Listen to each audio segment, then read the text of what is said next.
Welcome back for a Beatles Timeline Moment. A timeline of more than 100 years of facts and events, with notable songs and people in the history of the Beatles.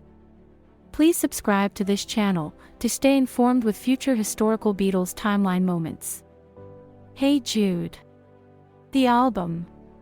Released in the United States on February 26, 1970, the Hey Jude album was originally to be called The Beatles Again.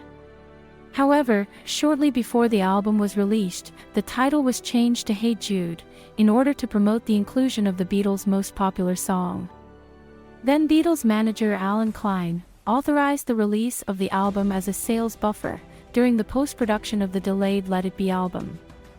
The front and back album cover pictures were taken at the last-ever Beatles photo session on August 22, 1969, at John Lennon's home at Tittenhurst Park.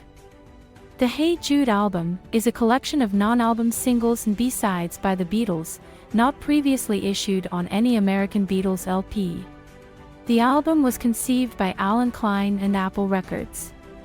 Klein had negotiated a more lucrative contract for the Beatles with Capitol Records in 1969, which required one compilation album per year.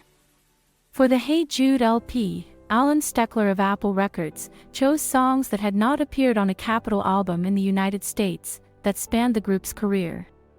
He also focused more on recent singles than their earlier material.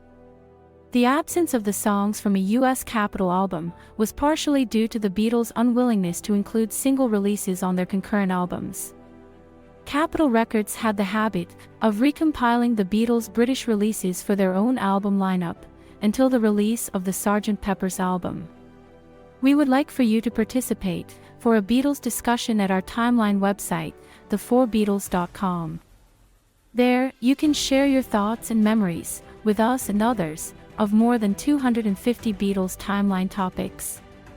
Again, please subscribe to this channel to stay informed with future historical Beatles timeline moments.